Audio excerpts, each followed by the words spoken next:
This next guest is a very, very emotional, personal one for me because this is a true friend, but more importantly than that, because we're both so goddamn busy, we can go months. One of us usually hits the other one up 4 months after not talking 4 months saying, I love you, I miss you, because we're both very, very busy, but admiration is something I really strive for, and I really admire this next guest. So Andre, I'll let you take it away with that hype up.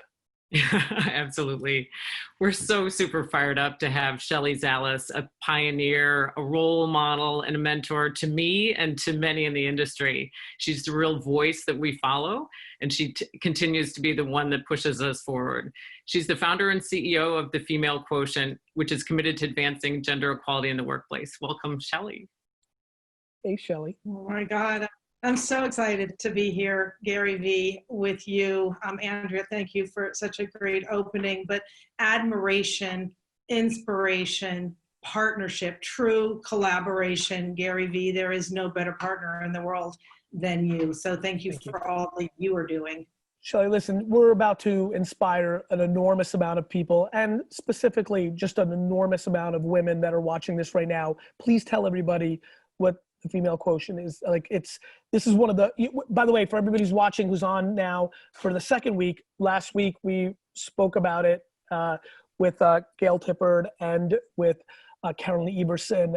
This is what I was referring to. So now you're seeing the inventor of it, the brains behind it. Shelley, tell everybody about this extremely important organization that I was trying to inspire people in other industries outside of marketing, because you're queen bee in this world, you pulled it off. I want this energy happening in every industry around the world because it's needed, it's powerful, it matters. And I'd love for you to take the floor for a minute or two and really paint the picture. Well, you know, the energy is infectious, and it's a pay it forward moment where we all inspire each other and support one another. And one of the things that is just so important for all of us to realize is we've been admiring all these problems. It's time to activate the solutions for change. And we talk about we're better together. A company alone is power. Collectively, we have impact. And we have historically been going backwards on gender equality because we've all been doing the same thing in silos. What if we all could be doing the same thing together and divide and conquer? And that's how we make progress. It's about forward movement. So the Female Quotient is all about advancing women and advancing equality through the power of collaboration. So we how do you make that practical? So that's the mission. What is it? Is it a club? Is it a virtual club? Is it give me the whole 411. So the Female Quotient is all about when you add more women to any equation, there's a return on equality. You know, more is always better.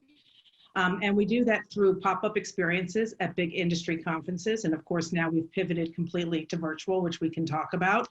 We also are inspiring the next generation, our future leaders. You know, they're not the next generation. And Gary, you know this better than anybody. They're the now generation.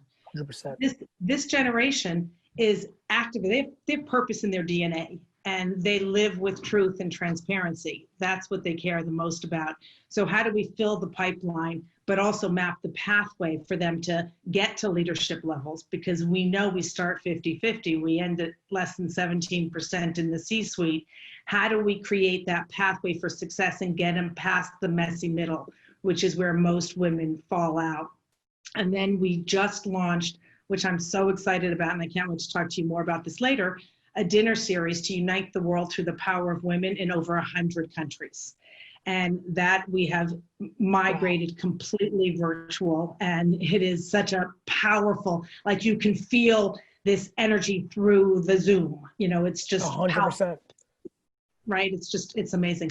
And then, you know, it's not just creating this support system and community, but we also have to do the hard work in the workplace. So we do these boot camps to help Fortune 500 become equality fit and close the gaps, parity policy pipeline, mapping out the pathway for success. And so put all those things together, and that just creates the forward momentum, the forward movement for all of us to make progress, big or small, just keep pushing forward. Love it. For everybody who's asking, because it's blowing up, Shelley's Twitter is her full name, which I think you see in the screen here, SHELLEYZALIS. Shelley, how'd you get into that? Like, you know, you have a pretty amazing career. What was the transition for you to start this organization? Well, I pioneered online research. So that was that moment in my life. I talk about heartbeat moments, and Gary, you live and breathe this very well. It's not the cognitive, because then you justify why you shouldn't do it. And then you talk, and then you have that imposter syndrome, that voice in your head, I'm not qualified, no one else has done it, so why me? All that shit. And so we just have to eliminate all that and believe in ourselves and push forward. And that's where the fear and the challenges come, and where you have to be brave and courageous. And so I had this inspiration to migrate research from offline to online, but I was the only female CEO top 25 my entire career. And then after I sold my company to the third largest research company in the world, I was one of 2 women on a board filled with men. And I was sitting in a board meeting, and they were talking about my team, my people, as numbers. And these tears came down my eyes. Like, I know my people very well. I hire for passion, train for skill. Unless you want to be a doctor, lawyer, or an accountant, you might need a little more skill in certain areas, textbook knowledge. And I was pulled aside after the board meeting, and I was told that there's no room for emotion in the boardroom. And I'm in big trouble. If there's no room for emotion in the boardroom, I've been in big trouble for the last 5 years, 15 years. All I do is bring emotion to the boardroom. And you can't use expletives, so you'd be a double. They would kick me the fuck out every time. Exactly. That would just not fly. And it was just, again, that heartbeat moment that I had, that my differences, I really know, are my greatest strength. And why is there no room for emotion in the boardroom? And so what do? You either agree and shut the heck up. Go ahead and say it. I got you. Shut the fuck up. Add my words. Or you go and give a speech, which you and I know how to do quite well, to thousands of people. And the title was Bring Emotion to the Boardroom. Good for you. And what we are seeing today is these soft powers, resilience, collaboration, passion, empathy, nurturing. These are the greatest strengths of leaders today. And so 100%. Why are we hiding these invisible strengths? Let's make them visible and shout them from a treetop and get everybody. What's funny? I apologize for interrupting, Shelley. What's fun about this, for everybody who's watching, #marketing for the now.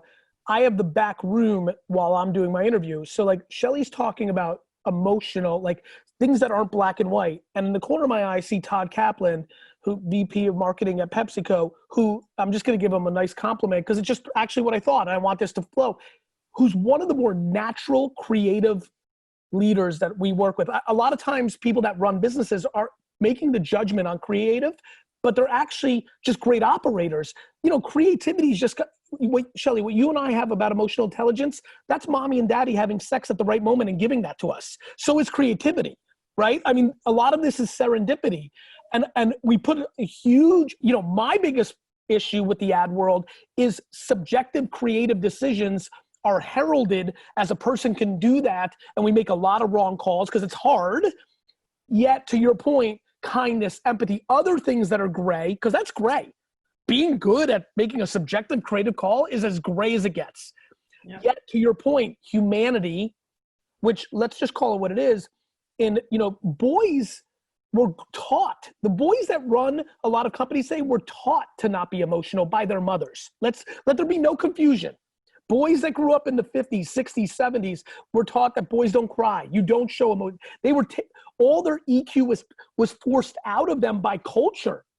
By 99% of them, by the way, by mothers. That was the culture.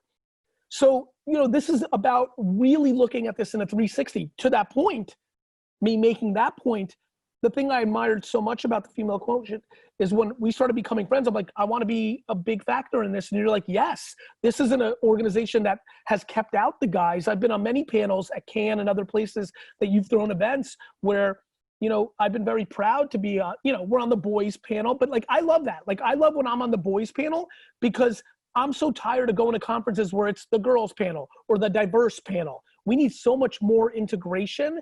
And I think, when you were saying the boardroom, I was like, yeah, just start your own boardroom. That's what I did, by the way. The reason I'm not getting kicked out of boardrooms is I started my own boardrooms, dominated, and now I'm invited to boardrooms, and all of them know exactly what they're getting when they're inviting me. And you've done the same. Well, you know, it's why I have my self-proclaimed title that became well known of chief troublemaker. You know, you got to break the rules that make no sense and write the new ones, because those rules just really, and who made those rules? And so when I started the Female Quotient, it really started to take on the boys club. As you said, I wanted to go to CES, a technology show, 150,000 people, less than 3% were women. And even for someone like me that was the CEO of a market research company, put me in research, I knew everyone. Put me in tech, I knew no one. Now I know you, so I know everyone. But I knew no one. And so what do you do when you're afraid? You don't go, or you call your girlfriends and say, go with me, let's walk the floor. And two remarkable things happened. One, every guy's head turned. 50 of us showed up on the floor, this power, you know, pack of women, and every guy was like, where the fuck did you all come from? Love. And we're like, here we are. And, you know, a woman alone is invisible. You put us together, you can't miss us. You know, we were that moment that you couldn't miss. And the second was I was surrounded by people just like me with some of the same challenges. And we were sharing based on real life experiences, the good, bad, and the ugly. So if there was a boys club, there was a girls lounge. Opposite a boy-girl club lounge, girls lounge was born. We've connected over 50,000 women in this group. But if we want true change to happen, as you said, we now evolved to the equality lounge. It is not gender equality is not a female issue. It's not a male issue. It's a social and economic issue. We are all in this together. And so we have to just call it, it's a leadership issue. Leadership 100%. is still predominantly men, and caregiving is still predominantly women, but we must work together. And meanwhile, when I tell you this, caregiving, what I know more than the number one observation I have is when I think about the 100 couples that I know the best, half of them should switch roles. Of course. Half. The woman is the alpha, the beast, the maker, and the male is the nurturer. It's like half. Yeah, well, I think that caregiving starts at home. Equality in the workplace starts with shared responsibility in the household. And I think that we're seeing, you know, we can talk about all the problems with this pandemic, this crisis, but we can also talk about all the opportunities, which is what you talk about all the time. There's this silver lining of remarkable.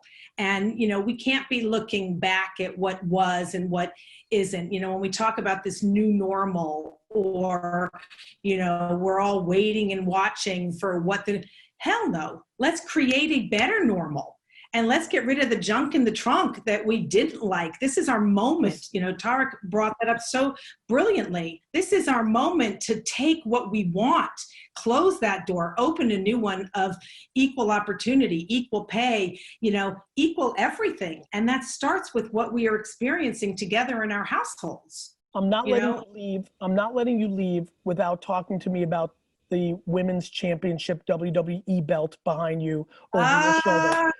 How awesome is so that? Awesome. I was so fired up. I'm like, what the fuck? Like, I'm so into this. Let's just check this out. So this is my official, it weighs like 50 pounds. It's my WWE belt, but here's the best. Can you read what that says? Not yet. Chief Troublemaker. I love it. Chief Troublemaker. So good. Stephanie McMahon made me my own belt because I am truly the greatest WWE champion that is probably not good in the ring, but I am the greatest champion out of the ring. And it's just this amazing. So she schlepped that belt to Cannes from New York. It weighs in its own little case. And to tell you, in about 100 degrees in Cannes, I was strutting my shit on the closet in Cannes, wearing my fabulous belt. But it's really, for me, it's that awareness that we all have a part to play. We're all champions.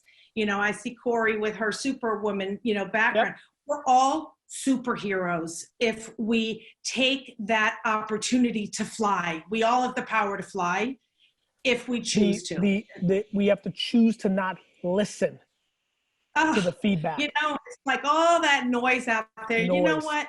Get over yourselves. And, you know, I always say 100%. equality is a choice. Unconscious bias is an excuse. I'm so sick of this word unconscious bias. If you use the word unconscious, you are conscious. 1,000%. Do Love. something. Love. And, you know, and I think that that's really what this is all about. You know, we all have the power. And look, we're not going to be tone deaf to what's going on. We have a very important moment in this country is forever systematically going to have issues around race. It is the DNA of America. No different than Europe's issue with anti-Semitism. It's real, it's forever. And we're in it right this second as we're filming this. And my great hope is something. Just, we need some dominoes to fall. We need it. We need it. And we need to push the dominoes. 100%. We can't wait and watch because legacy runs faster than reality every single time. It's time to change the trajectory by pushing the button, but it's execution. The switch. The thing I admire of you, and I'm going to get to the next thing. We got Jesse sitting, but Shelley, the thing that when we talk about change shit, the only way that happens is every individual person does something about it. There is no it. There's on a human level. Like, I hope these 20 minutes, like, I'm going to say it again. This has become an obsession of mine that I haven't even told you about. What you've done in our collective comms, marketing, business, media. I want this in sport. And when I say sport, I want it in every league. Like, there is power in that community. Nothing excites me more than when I have to go to a conference that I know that there's a girls' lounge, because I always sneak in there and it's Girls City. Like, it's, you know, like, you guys are spying it up. Like, you guys are doing it in the same, you know, because I'll tell you why I love it. I actually get upset, not upset.